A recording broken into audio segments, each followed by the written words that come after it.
Amid a growing scandal here in the US, Donald Trump is about to head out on a big 9-day multiple country tour of the Middle East and Europe, representing the US abroad for the first time. Now, this trip is going to have a lot of big opportunities for him and the US, but also some potential pitfalls. And in this video, we're gonna be breaking down some of those. And once we get past the big points, JR was able to track down some instructions that are being given to foreign leaders and dignitaries in how to approach Trump. It's just awesome. But anyway, we're gonna start off with the trip. Now, the big one, of course, is Saudi Arabia. So he's gonna be going to Saudi Arabia. He's going to be delivering a speech on Islam, which should be exciting. It's being written by Stephen Miller, I believe. It's going to be the best speech ever. It's already got great reviews and it hasn't even happened. In fact, CNN declared that he won that speech. His advisor, Stephen Miller, just for people who don't know, because I mean, Stephen Miller is kind of a normal name. Yeah. He was also one of the architects for his executive order that put the ban on the I think it was 7 Muslim countries the first time around before it went down to 6, back up to 7, and then 7.2. So this is the guy who's written a speech for Donald Trump to half-assedly read while he's in front of him. So the Stephen Miller ban is a lot different than the Stevie Miller ban. Yes. Yeah. Right, abracadabra. Some people like one, some people like the other. But the guy is a huge Islamophobe. And look, Trump, he has said a lot of incendiary things about Islam before. Now, is he going to receive a poor reception in Saudi Arabia? Perhaps. We're about to get into a gigantic arms deal we're about to sign with them. So that usually smooths the path a little bit in international diplomacy. If you're giving them weapons, they'll usually be okay with the things you've said before. There are some potential other roadblocks in Saudi Arabia though. I'm reading that he's going to be at a dinner thrown by the Saudis, a royal banquet. One of the invitees is Omar Bashir, president of Sudan, who is currently wanted for war crimes, including genocide.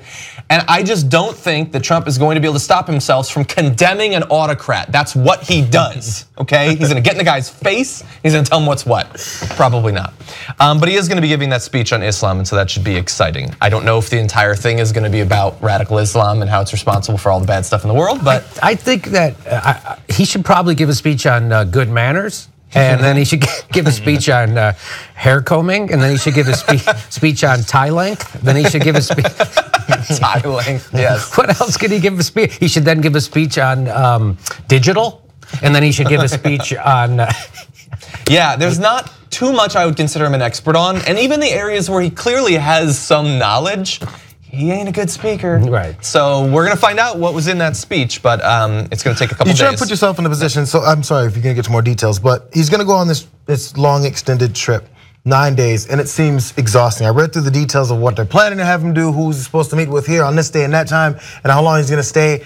I know you're gonna get to all those details, but just in reading through it, I was like, man, it's a little exhausting, right? I went just to DC for a weekend for all the correspondence stuff, and I didn't sleep, and I barely ate, and I was like, oh. Yeah. But you didn't know this was coming? I was preparing for it. So I hope I'm not like exposing or spoiling, but he originally wanted one of the things, apparently he's been traipsing around the White House, frustrated and annoyed because this is a 9-day trip. He's like, can we just shorten it down to maybe 5 days? Yeah. I don't want to be out of the country for too long. I don't want to be flying around. It's just too much trouble. Like, what am I, the president? Like, I guess in his defense, maybe hypothetically, like he liked traveling around the US, giving speeches during the campaign. How different is this really?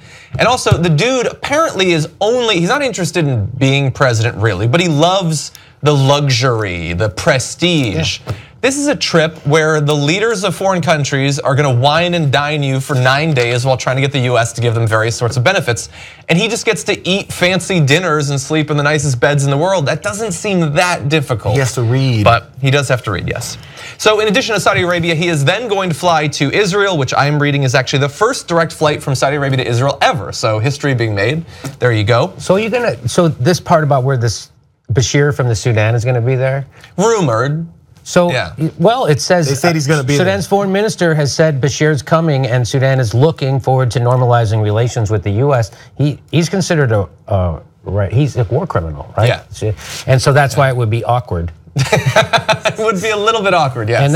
And then also like Jamie Dimon and all those guys are going to go hang out. I did not know Jamie Dimon was going to be Isn't that wild? I guess at this point we just have to expect that Jamie Dimon and a representative of the Koch brothers will be at every fancy dinner. And Dow Chemicals, Andrew and Liveris is going to be there. They're going to join the Saudis. Yeah. Yeah, well, look, I mean, to some extent, there's the military angle, but then there's also the huge foreign investment they're trying to set up, two-way investment, and banking and chemicals, oil, all that stuff. I mean, those big businesses conceivably could make a lot of money off of this. And that's not unique to Trump, really. That's the same sort of thing that Obama would have done. Yes. Like, they always want to get the money flowing in both directions. Neither of those directions are us, unfortunately. So Saudi Arabia, heart of Islam, obviously origin of Islam. He goes to Israel, also significant religious origin stories there too. So, I mean, to some extent, there's a theme growing in this trip. But also, I mean, he has to consider that there are some overlapping interests between Saudi Arabia and Israel in terms of regional security and stuff like that, but there are certainly some things that they do not overlap on.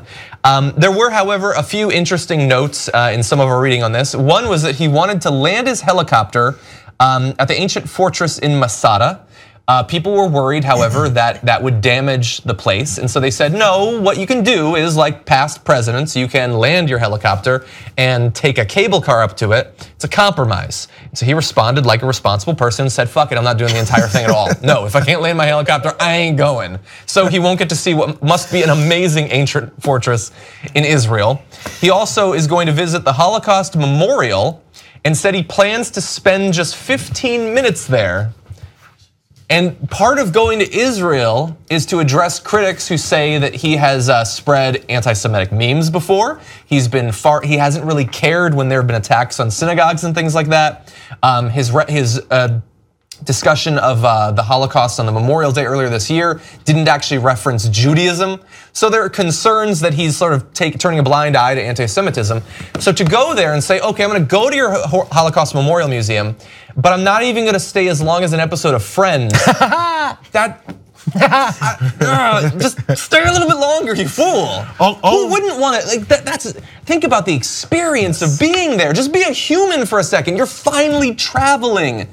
Learn something from it. Because learning something doesn't have to do with himself. We've talked, I don't know if it's brought up actually on the show or if it was just discussed. There's the whole situation with, in order for him to read even enough not even press briefings, intelligence briefings about what he's supposed to do in the world and prepare, they have to insert his name randomly so that he can be like, oh, that's right, I'm gonna jump down to paragraph 3 because I saw Donald Trump again there when I saw something about a threat.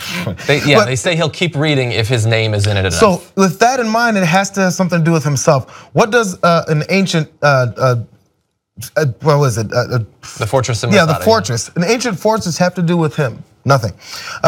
What does he have to do with, what was the next part? The Holocaust. What does the Holocaust have to do with Donald Trump? Oh my God, he wasn't there. Was Donald Trump in the Holocaust? No, he has nothing to do with that, so he doesn't care. I'm sorry, one last thing. No, go ahead. He doesn't see himself as anti-Semitic or Holocaust denier, and I completely believe him. It's just, it doesn't have anything to do with him. I don't hate him. It's a lack of interest, really, The only people who say he's anti-Semitic are the Jews. Anyway, so, but to be fair, a bit biased. This is breaking news. I want to give it. Trump just canceled his trip to the Vatican because the Pope won't let him land Air Force One on Jesus's pickled foreskin. It's a true story. I just breaking. Fucking Jimmy Dore. Okay. Thank you for bringing up that he's going to the Vatican. We're gonna turn to that in 1 second, you jackass. Anyway, also, like I wasn't just joking earlier when I said that there are opportunities. So he has said that he wants to pursue in a dedicated way peace between Israel and Palestine. That's why he put a professional diplomat like Jared Kushner in charge of it. But when he's in Israel, he is going to be meeting with Mahmoud Abbas, the leader of the Palestinian Authority, and so there's theoretically the possibility that they could make some progress on that. The Israelis might be a little bit frustrated that he doesn't care at all about their memorials and goes for 15 minutes, but there is still a possibility. So fingers crossed something good could actually come out of this because a lot of people's lives do depend on it. But as Jimmy said, he is going to the Vatican as well. Pope Francis has said that people who build walls are not Christians. So it could be a tense meeting, admittedly. But again, I mean, this is a Pope who's so far, the past few years, seen fit to engage in world politics, speak out on important social issues, climate change and that sort of thing. He's not a through and through progressive or anything like that, but it is a nice change and improvement from past popes. And so there is a chance that, considering how influential he is, the amount of gold they'll be surrounded by, that maybe it'll rub off a bit on the president. So that's the thing. I think Donald Trump and the Pope have a lot in common, and I think that's why they get along, because only in the Vatican and in Trump's house can you hear, hey, the toilet's stuck, jiggle the solid gold handle. The Pope really needs to lay off the gold. It's not a good look for the person who's supposed to care about the poor.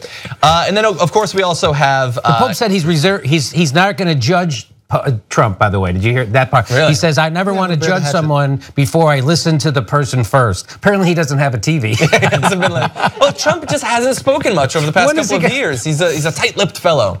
So he's also going to be going to Belgium and to Italy. He's going to be meeting the new leader of France, Macron. Obviously, there are going to be discussions about the future of NATO. There's an organization that Trump regularly criticized throughout both the primary and the general election. Now, his rhetoric has been a little bit more, I guess, open to the future of NATO existing in the future recently, but he's been incredibly critical of it in the past, which worries a lot of European states. And so it is likely that that will come up as well during this trip. And again, it's another, his speech, at least his comments to NATO were also written by same Stephen Miller, really? Who also in the past has had his negative comments to say about NATO and the existence of and our commitment to them. Exactly. Before going to the G7 as well as the last leg of the trip. So he is going to see Angela Merkel, and I just wonder if he's going to give her that carotid clutch, George Bush. I mean, we have a He's history. going to grab at her. The Republicans overseas don't do well. No, that's true. George Bush fucking. And his father, of course, throwing up. That's more of an involuntary thing. But then, when he was in Africa, he's doing whoo whoo. Remember, he was dancing. Like, what the? I found that to be endearing. Okay. All right, I'll give you that. I'll give you that. The guy's still a war criminal, killed hundreds of thousands of people, but he was a cool dancer. Now, during this big overseas trip, which as we've alluded to is gonna last 9 days, a lot's gonna be happening here, a lot also gonna be happening abroad.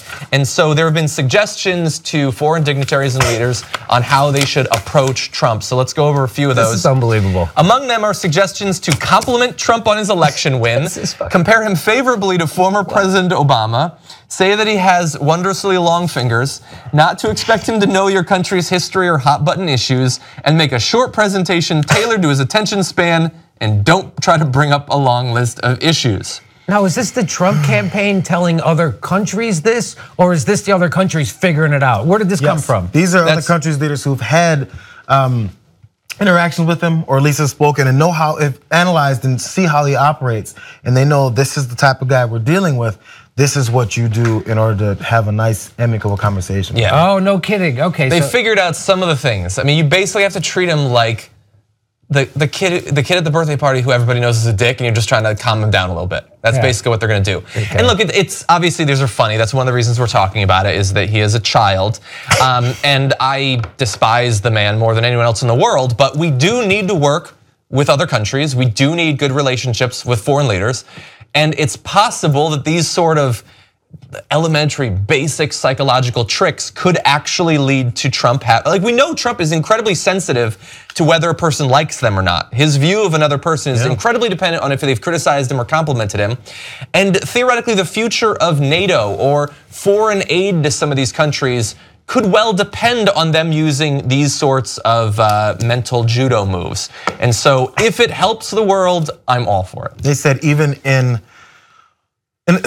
okay, I get it. You're trying to get his ego stroked so that you can find a way to speak with him. But then after that, how do you convey any message of any kind of workings or deal making or agreements or disagreements for that matter with a guy who, even, let's point this out, they said if he needs an interpreter, which we know he probably needs one even for English, then he doesn't even he can't pay attention to that. And I understand it. When I've listened and watched these press conferences, when it's a foreign leader from a country with a language that I don't speak, and I'm listening to the interpreter, I'm like, man, their voice is different, it doubles over, it's back, so it's a little tough. Yeah. But if you care, you can get through it. Yeah, that's true. It's just like with the expectations are so low. They're like, if he has to have an interpreter, he doesn't want to listen to that anymore. Yeah. When you say mental judo, is that anti-Semitic? Jesus. I'm gonna have to go to the memorial for longer than 15 minutes to right that wrong. Look, I don't know. I mean, look, any one of these locations, there are justifiably an incredibly long list of issues that they do need to talk about it. He doesn't have the attention span, that's totally true. I guess the hope, fingers crossed, is that if they establish a rapport with him and he has a favorable opinion of that country, then Trump leaves the room or goes to sleep or gets a Diet Coke or whatever, and then the serious diplomats are then given free rein by the president to make good deals. Now, unfortunately, again, we've been talking about this the whole time. We know how these sorts of trips generally go. They're generally about huge expenses on the military, and they're about setting up oil drilling over. Like, a lot of it has nothing to do with our interests. It's about advancing the interests of US and global economic elites. But there's foreign aid, like there's foreign crises. I don't want us to turn our back on the rest of the world. That's all I'm saying. And so it rests on Donald Trump. I think it's gonna be funny. It's gonna generate a lot of material for your show. Hilarious. It's gonna be funny. I hope someone tries to get him to dance. Have we ever seen Donald Trump dance? No, but he did do the wave a little. When you ever see that videotape of him with Bill O'Reilly? They're at a baseball game. So they're at a baseball game, and the wave is coming. So they're in line with. There's like 4 women next to them. They're young. And so they all do it. And then it comes to Bill O'Reilly, and he goes like this. And Trump actually goes like that. Oh, he doesn't stand up, but he does it. Well, he couldn't. But or if he did, he would have had to make one of those. But look, he was a sport. I guess that's something. You know what Bill O'Reilly's doing right now? Bill O'Reilly right now is at home trying to convince his right hand that there's career opportunities in it if it jerks him off. Corporate media is awesome. Wrong. Independent media is the way to go. Believe me. Believe me. Support independent media right now. Become a Young Turks member. TYTnetwork.com/join.